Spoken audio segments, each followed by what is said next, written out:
Hey, what's up, guys? This is Ricky V. This is episode number 12 of the Elite Fitness Podcast. And on this one, we're interviewing Mr. Nelson Montana. Nelson Montana is an author of several books. He's an early contributor to T Nation and Elite Fitness.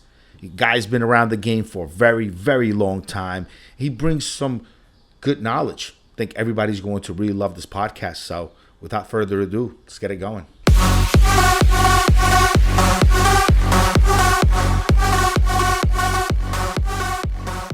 I don't like flying. I had a couple of bad flights, so I just don't dig it. Actually, on the way back, what I do is I drive to South Carolina, and then I hop the midnight train. And that's where I just sleep my way until I'm in Penn Station. Midnight train.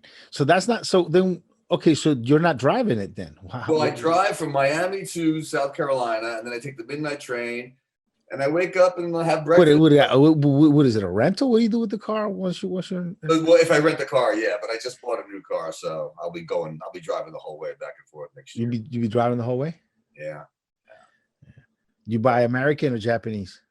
I got a Honda. Oh, there you go. That is it. Japanese. Which one you get? You get Civic or Accord? You know what? I wanted to get a Camaro, but my wife insisted on something a little more practical.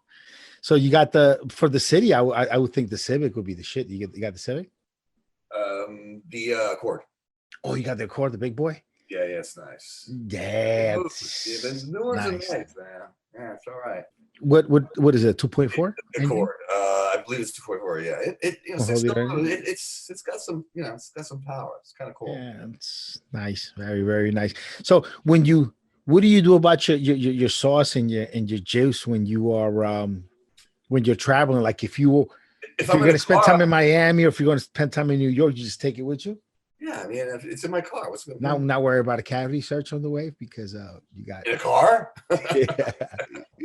Because I'm sure you pull me out of a car to do cavity searches. I'm sure you got your script stuff, and then you got maybe sometimes you might have some non-script stuff. Let's say it could always go hypothetically. It could hypothetically it could go in a script bottle.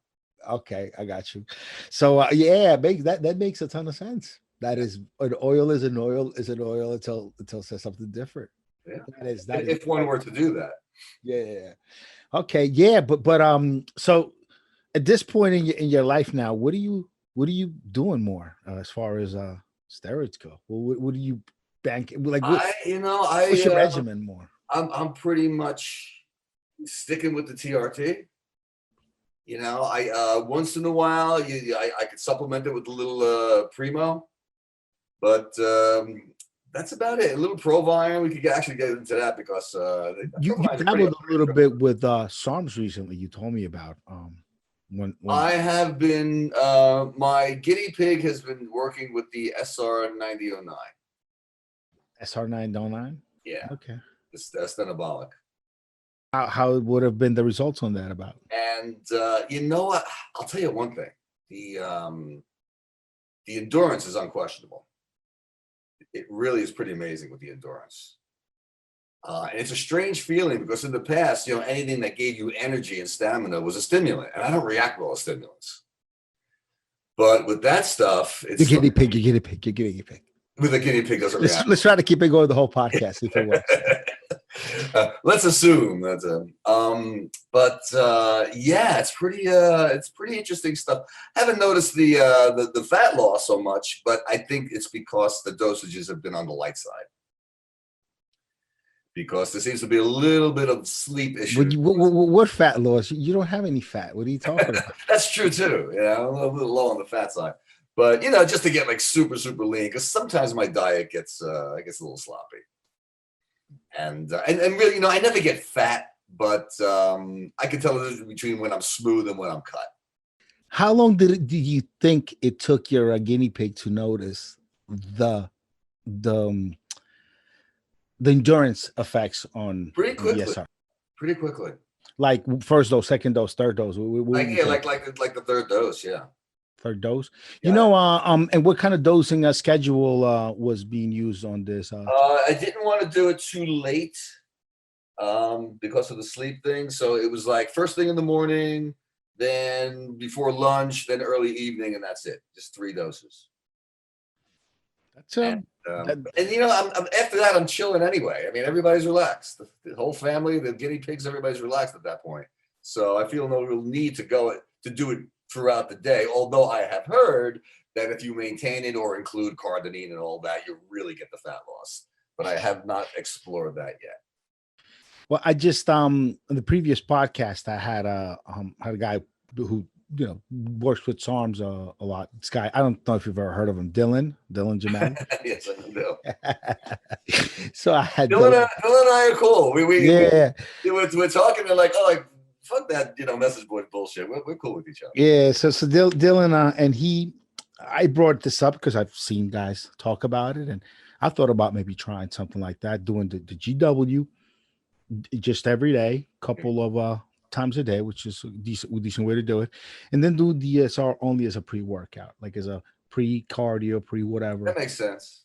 And then it one holds you up and use the other one. Just I guess it's kind of the way injectables and orals work in your system, because with sleep and stuff, you're never quite taking that oral dose at the time you're supposed to, and you've got the injectables to kind of keep you going too. If you're just using orals, there's going to be little gaps. Yeah, that's true. Have you done oral? I'm sure you have. What kind of oral only cycles have you done?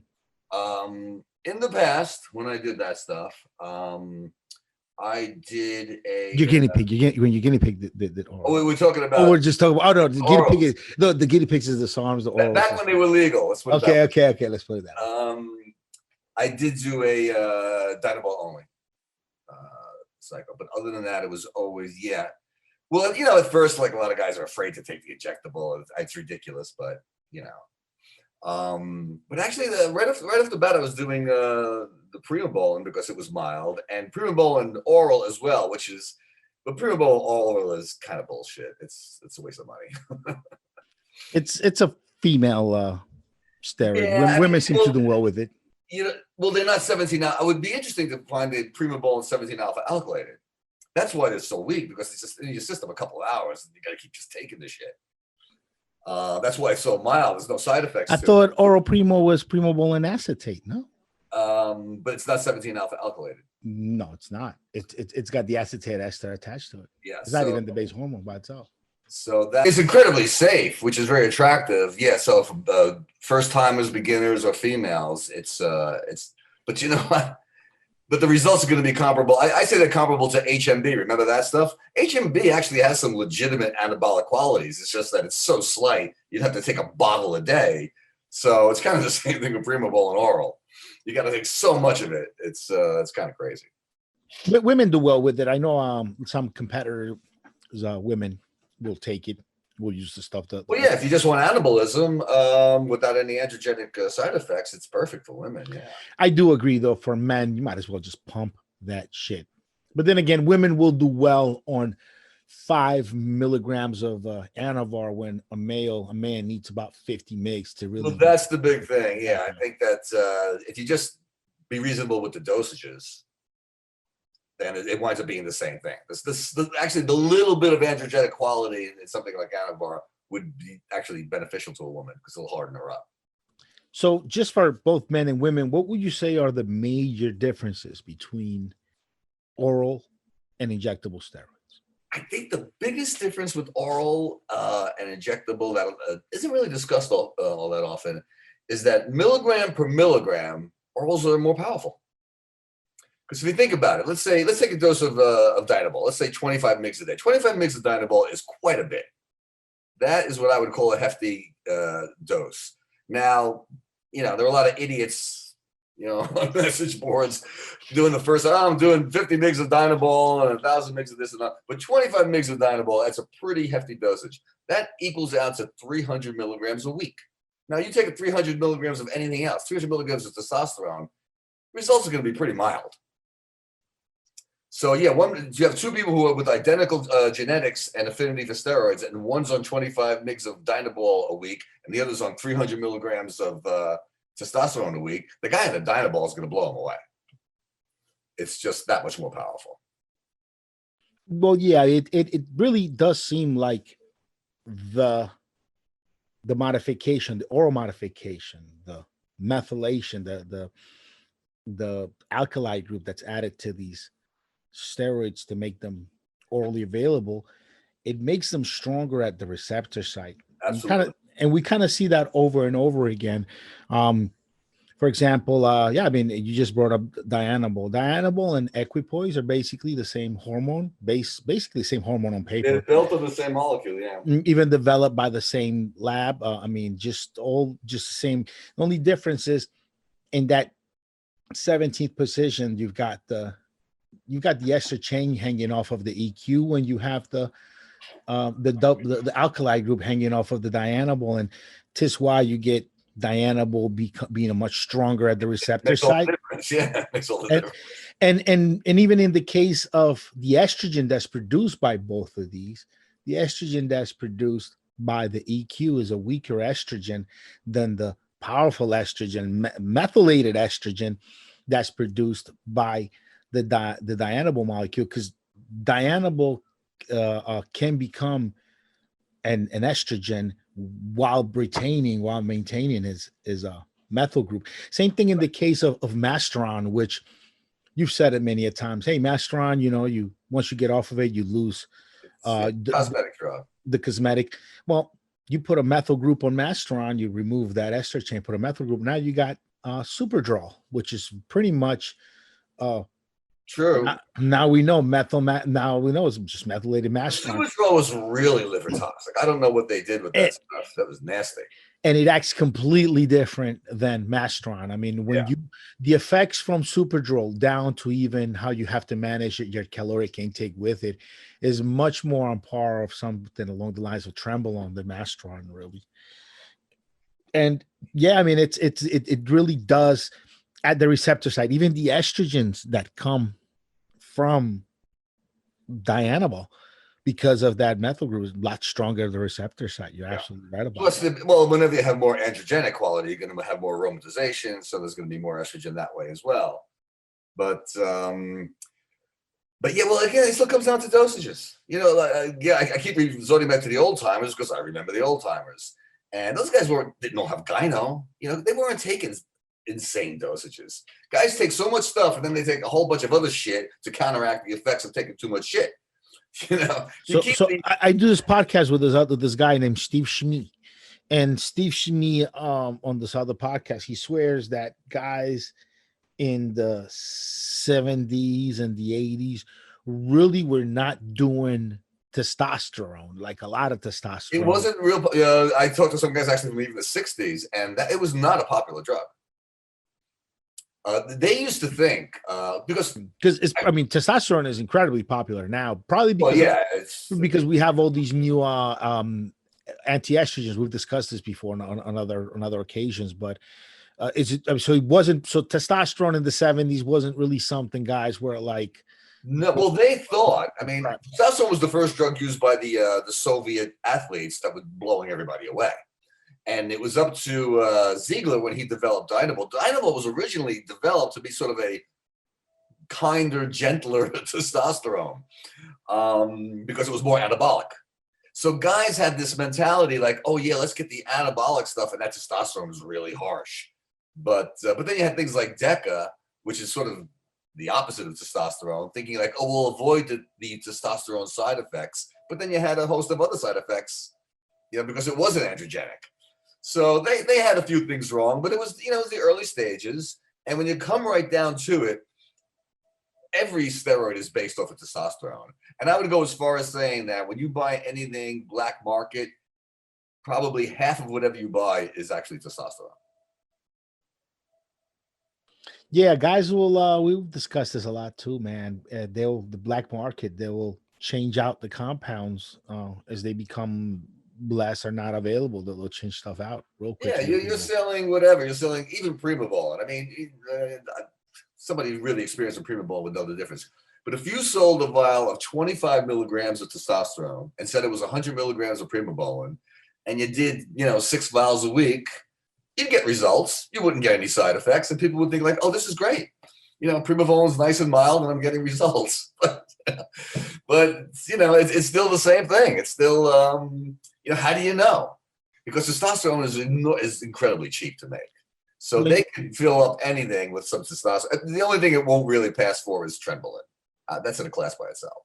So when your gerbil was doing SR909 whatever, Right. when your gerbil was doing the SARMs, Well, it's not was protected it, with arms. was it using any other anabolics in the If test? he were, it would just be the HRT. It would just be like it would just be basically testosterone. Yeah. With the SR. Okay, that's interesting. And but it's called a reverb agonist. It's technically not a SARM. It's not androgenic in any way. The SR9009. So I wanted to ask you about something that you posted a good while ago on your Facebook. I was curious about because you've always been very healthy, the epitome of health for a guy your age in a lot of ways, and you posted that even though you've taken good care of yourself and you really know what you're doing as far as driving this body we got, right? That you still had some tests, had some things that came up at the docs that maybe might put you in for having to take medication and have a lifestyle change, even though you've been really good about stuff for a long time. That is the drag. I mean, we like to think we're immortal, and I know that I've extended my youth far beyond what most people have, and it's because of bodybuilding, honestly, and it's because of the supplements and the lifestyle and a little bit of the anabolics and the HRT. I think it all helps. But at a certain point, this machine is not meant to last that long. And things are just going to, wear out. It's like anything else. You could get a Rolls Royce and take good care of it. You drive it 500,000 miles, shit's going to wear out. But still, for the most part, I'm healthy. I mean, my doctor said to me, what cholesterol medicine you on? What blood pressure medicine you on? I'm like, I'm not on any of that shit. So you don't want to share with us what it was that the doctor found? Because I was just curious. Because I've seen it I wanted to ask you because I've seen you mention it on Facebook. Yeah. I thought it's something you're willing to discuss. It's things like, here's a stupid thing. It's like old man shit, but acid reflux, which is, tends to occur more as you get a little older. It kind of gets to the point where there's really nothing you can do about it. You just gotta take medication. What are you taking, Prilosec, or what are they giving? Prefacid, yeah. And I tried, and even with that shit, I try to take as little as possible, and I try to skip days because the side effect of most drugs. As long as you don't skip leg day. Yeah, right. Yes, but it's kind of the approach I had with steroids. The damage that comes from any drug, I don't care if you're talking about aspirin, is the dosage and the duration. If you do too much or you do it for too long, that's when you get problems. The body can filter out drugs to a degree, but when you overburden it and just make it impossible for the body to, filter it out, that's when you start getting problems. So it was kind of a bad acid reflux that you were getting is kind of what you had to take some medication. Yeah, I got to take medication for that. I'm on thyroid, but I got that pretty young, thyroid. Thyroid. So you've been on thyroid medication for a while? I've been on thyroid medication for a long time. Yeah, that was kind of weird. What happened with your thyroid when you were a young man? I can't blame it on anything. It was something actually doctors couldn't figure out. I didn't have the typical thyroid symptoms, which is like cold hands and weight gain and all that shit. I would just get woozy, and I took all these tests, and they're checking my brain, they're checking my vertigo and all this. Nobody could figure it out, and it turns out I had just low functioning thyroid, but that ran in my family. So that's a genetic thing. There's just certain shit that, you're going to inherit. And just to put it to context, you said when you were young. What do you mean? Like when you were 40? I was like 40, yeah. That's pretty young. Well, most men don't even go on it. Women tend to go on it. They get it like post-menopause when they're around 50. Oh, man. So, yeah, it's like one day, female thing. I know one day I'm gonna say something like that. I'm gonna say, man, when I was young, when I was 40, I'm gonna one day. Well, 40 is still. It'll come around to me too, man. One day. Geez. Oh wait, you're 42. I'm 40 right now. I'm about to. You're 40. Okay. Turning 41 40. this year. You know what? You know what's interesting? Years ago, if you ask somebody how old would you like to be for your entire life, most people would say 30. That's kind of like. I would say 40. I think 40, you're really at your peak. I think would say 40 so. I was I my would think so. strongest. I think so. Yeah, 40 I was my strongest. I think I looked my best. I was the most athletic because you have you got the mental discipline. You got a little bit of road wear on you, and I don't know. I think 40 was sort of like Making better bread than you were at 30. Everything. You just got you I'll just tell you what, man. At 40, I can't keep these hoes up off me. And there you have it. You're a married guy already. You know how to play it better now. You hung up the cleats, right? You're a married guy already. How long? Yeah, well, that's it for me, man. How long you been married for now? How long you been married for now? Well, I've been with the same lady now for about 12 years. Oh, it's been a good long while. So it's been a while. Yeah. I remember some of the best advice I got. She's here, so you got to watch what you say. I gotta watch what I say. Remember the best advice I got from Nelson many years ago, well before his old lady was in the picture. He goes, I go, Nelson, what do you think about herbs and stuff like that for your libido, man? What do you recommend? Some good herbs, meds for your libido. He goes, you know what's good for your libido? Get a 21-year-old girlfriend. Yeah, well, that'll keep your libido going. That'll do it. That'll keep it going. Right. They say guys lose their libido as they get older. Yeah, well, their wives get older. So see that? I'm trying to keep you out of trouble. I know. Now I'm just being like old school, I'm trying to keep you out of trouble over there. Yeah. So you think you're gonna dabble some more in any of these SARMs or peptides? Well, I'm not a big fan of SARMs, and this is something that also got misconstrued, like on the message board. The thing for me about SARMs is whatever results you can get from SARMs, I think you get better results from steroids. It's just that, well, I've made this comparison that a lot of people didn't get. I would say, let's put it this way, how much testosterone would you say you would need to gain 5 pounds of muscle in a month? 500 milligrams, 600 milligrams a week? I mean, depending who you are, most guys should be able to do it on 250 if they're cold. That's a little low, but I think it's. But let's say you haven't done anything in 2 years, and then you hit 250 megs of phenate a week. You could do 5 pounds in a month, no? Okay, solid muscle. I wouldn't say solid, but that's what I'm. All right, you need more than that. Let's say 300, 400, 300. Okay, 400. Yeah. Now, what milligram of SARMs would take to build 5 pounds of muscle? I mean, it'll take you a couple of months, and there'll be no, in 1 month. What dosage would you need to get 5 pounds of muscle in 1 month using SARMs? It's a good question. You would probably need a couple of different ones, and totaling probably about 50 to 60 mgs a day, and you might need a couple a day. You might need to stack them too. You're not just going to get it. So let's say 5. Let's round it up to 500 mgs of SARMs. Okay. More.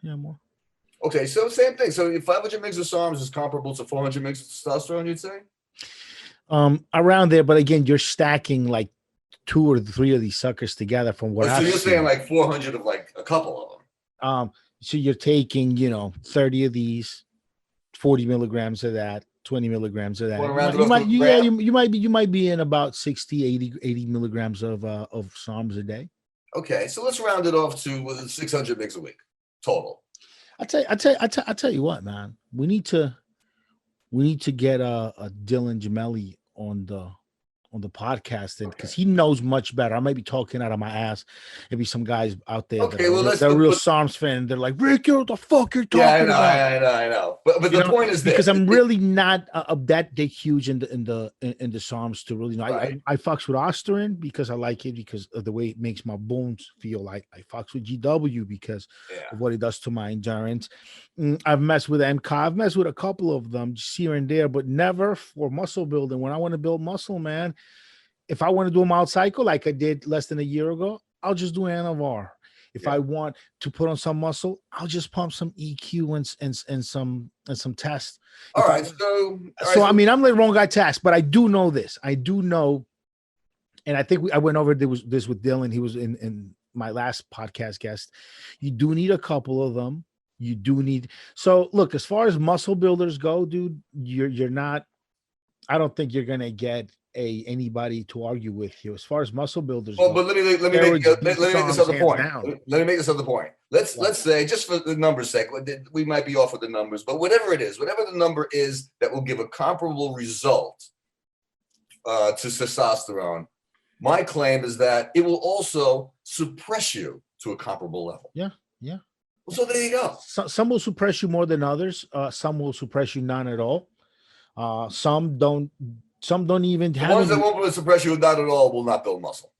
No, those won't. Those. That's my point. That's the only point I was making. Okay. And everybody jumped up my ass for that. But that's Okay. the point I'm making. Okay, so let me ask you this: why do you leave the forums? I left the forums because this is the basic deal with the forums. You always get a couple. Remember the Juice Authority and Fonzie and those assholes on League going back 10 years? I remember those guys. Yeah, there's always somebody that wants to take a shot at the guy who's somewhat established. And once they get away with it, then they're empowered. And once they're empowered, they don't let up. And if they don't let up, other people start piling on. And dude, I just don't have time for that shit. I just don't have time to be fighting with morons. I'll go there and I'll help and I'll talk to people and I'll answer questions and I'll give my, insight and experience and whatever, but I'm not gonna fight with fucking idiots. And everybody have pulls no out desire to learn. Everybody pulls out the old card too. Everybody calls you old, which is kind of fucked up because I mean you do have whatever experience. I mean, some of it's actually funny. Yeah. You know what's crazy? So there's a guy calling you old on the forums today, and you know what's really fucked up? I remember 15 years ago, there were people calling you old on the forums 15 years ago. Oh yeah. So 15 years ago, I was your age. Wait a minute. 50 years ago, you were old. No, you're about. No, I was 40. 50. But, I'm 40 now. No, you're about 27 my older, 28. Well, it's funny because when we started out, I was late 40s, and you were, I guess, in your early 20s. 20s, yeah, I was a kid. Yeah. So there you go. So when you were in your early 20s, if some guy came along when he was 40, he'd be like, "Oh man, that guy is old as fuck." Yeah. No, but they were saying it to you when you were like 55. Well, it kind of is. I know it's a young person's world. It's funny. I say it and I play around a little bit, but you've got the experience. You've been around for all this time. You stayed in shape. You stayed on the grind. You stayed on the hustle. That's it. You got to walk the walk. You know what? I got to tell you, I know a lot of old people. They talk about experience. And I say, nobody gives a fuck about your experience. There are 30-year-olds who are like sharp and smart and experienced and good at whatever they do. You got to bring something else to the table than just experience. And I try to do that.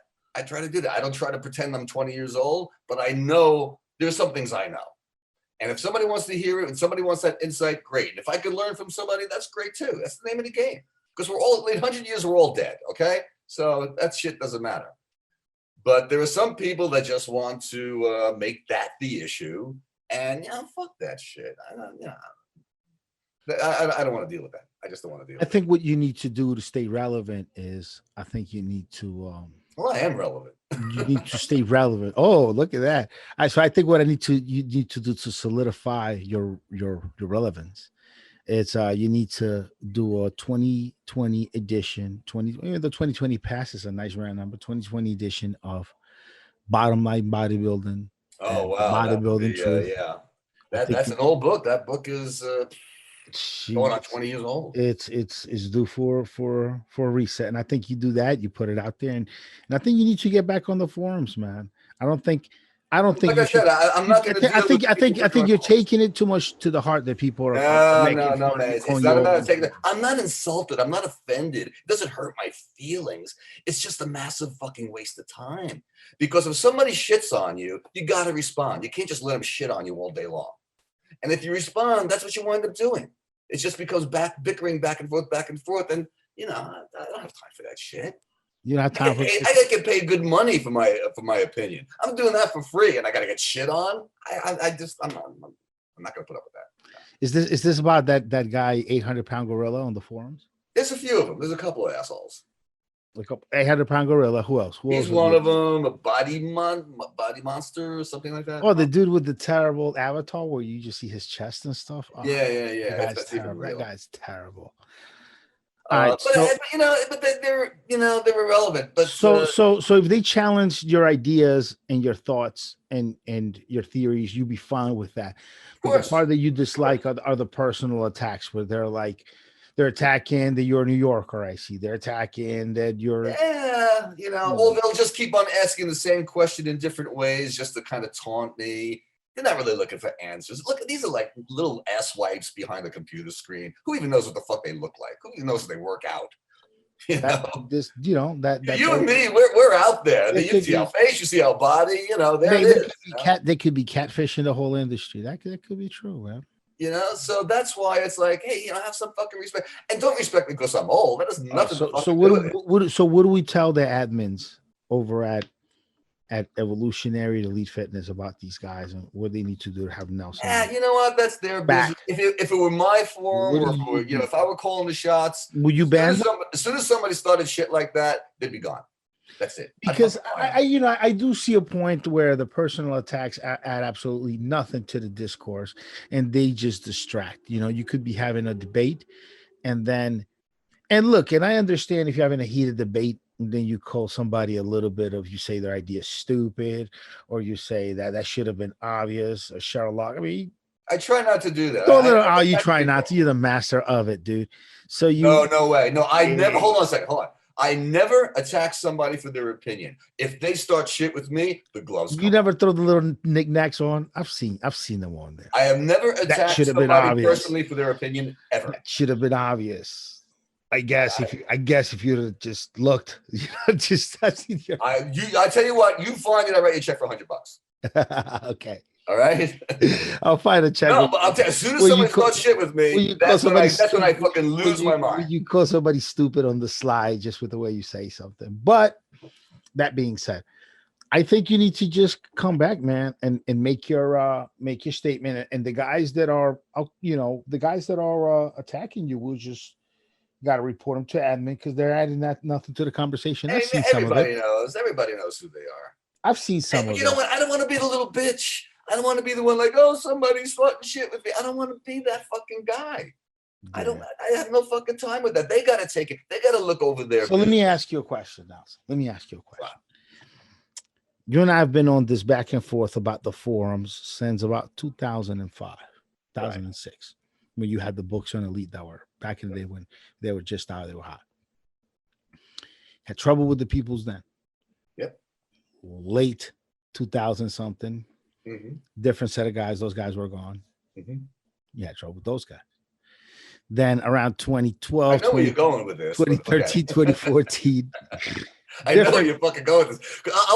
Different crew. I've been on political forums. I've been on music forums. The burn rate. Over all of them. The burn rate on these forum bros is pretty high. I'll tell you why. Guys are gone. I'll tell you why. And now here we are, 2021. 2021, Nelson. I'll tell you why. It's not Ultra. It's not Ultra anymore. It's not Macrophage Alpha anymore.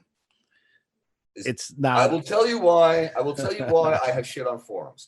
It's not because I'm a troll. It's not because I'm nasty to people. That's none of that. That's the typical thinking. Oh, he's a troublemaker. It's because I offer contrary opinions. I force people to think. That's my gig. I try to look at things in a different way, because when you look at things in a different way, it enlightens everything. It opens your mind up. People don't like that. Mark Twain had a great quote. He said, if you make people think they're thinking, they'll love you. But if you really make them think, they're going to hate you. And that's what I do. And I don't do it. I don't attack them personally. I challenge their thoughts. And I say, hey, look at it this way. What about this? That's not being a troll. That's being just more broad-minded. And sometimes people don't like it. That's one reason why I get shit. The second reason I get shit is I'm known in the industry. With the bodybuilding industry, I'm somebody who's out there. I'm somebody who is known. I'm somebody who's dealt with some of the biggest people in the industry. Again, these are just kids behind a computer screen. If they could knock me, it's like the guy in the stands who boos the athlete. Yeah, but that's the fucking guy up at the plate. You're just some fucking guy sitting in the stands. So that's why I get shit on boards. And you know what? I've spoken to other people, major people in the music industry, for example. There are some major pros who have gone on message boards and they get nothing but shit. And they say, fuck this. because they're The a target. anonymity of the boards does lend itself to people mouthing off way more than they Well, that's ever it. would in person. That's the whole gig. You know, once you hand the microphone to everybody in the audience, you know, they're going to take their shot, and it's got to be controlled. And there are some moderators that I think are too stern. All they have is their little clique of friends, and nobody else can say anything. But I think when you have if you really want to moderate a forum, you got to make sure. And here's another interesting thing. On every forum, I don't care what it is, I don't care what the topic is, the guy who starts the fight wins. And you know why he wins? Because if you leave it alone, he gets away with it. But if you respond to it, you're the person escalating the fight. And that's me. Somebody throws some shit my way, I'm coming back at him. And then I get shit for escalating the fight. But fuck it, I don't take shit. You know, I believe in being respectful. I believe in being polite. I was brought up that way, but I don't take shit. You know, there are threads right now asking about your book. Asking actually a couple of threads mentioning you because you've been around the forum so long, and they're going unanswered by you because you're mad at some body monster and some No, it's not gorilla guy or something. like I said, if somebody's going to disrupt every post, I can't work that way. It would be like some little kid if you were doing some work, just like smacking your shit around and, you know, banging on your keyboard computer. You say, "Fuck this! I'm not dealing with it. Get the fuck out of here, kid." Or you're going to go somewhere else. That is true. I think the mods let it get out of hand when you were being attacked. So that's it. That's it. I mean, you know, I kind of like the boards. I think some of the guys are really cool. I think it's fun. I love being able to share my experience. Listen, man, I think we'll get this resolved and we'll get you back in there because it's good content for the people. It's a good place for people to go and read. It's very comfortable. People can read the forums on their cell phone, you know, on whatever they could go on their computer on at work. And they could just really read real people experiences. No, it's always the assholes who fuck it up for everybody. You know, what I like about the forums and something I understood very early on with forums in general is whenever I had a problem, whether it be a consumer product or even be my own body, very rarely will I have a unique problem. For the most part, other people have had the same problem, whether it be with a consumer product, whether it be with service at some entity, whether it be with the human body, with stuff you feel. So going to forums with other people have the same kind of gadgets you have, the same kind of business, or in this case, that taking the same kind of drugs you experimenting with and engage in the same kind of lifestyle you're engaging. There's a camaraderie there. Yeah. It helps you come in there and say, "Hey, so I took this arm and now everything looks orange. Am I gonna die?" And then, you know, guys can quickly calm you the fuck down and say, "Oh no, you took some S4, some Mandarin, and you'll be fine in 30 minutes. Don't take so much next time." And it's the only kind of like quick response, kind of like industry stuff, very, very niche to the core of what someone's hobby, real role, because this really is a lifestyle, is a hobby, somebody's lifestyle is. So you need to be in there, man, and helping us provide. You know what happens also on a lot of message boards? And you know, I'll make sure I'll talk to admin. I'll make sure that you know that your experience is not ruined. All right. Well, let's see if we can work that out. The thing is with the message boards is you got a lot of people who think they're experts, or you get a lot of people who have been there so long they're thought of as experts. You're fine to get in there and argue, just as long as it doesn't get disrespectful. And I think that's why you left, because it got to the point where it was stupid and disrespectful. No, when it starts coming down to personal shit. And like I said, I'm not offended. My feelings aren't hurt. I don't give a shit. That fucking, you know, asshole. Someone called you a trust fund baby. I thought that was crossing. That's fucking hilarious. That's crossing the line. I mean, if you grew up with a little bit of money in your bank account, that's good for you. That's nobody's business. A quick story. My father was a pro boxer. He was one of the top 10 in the world at one point, because he grew up during the Depression. His family like lived through that shit. Wait, you Rocky Marciano?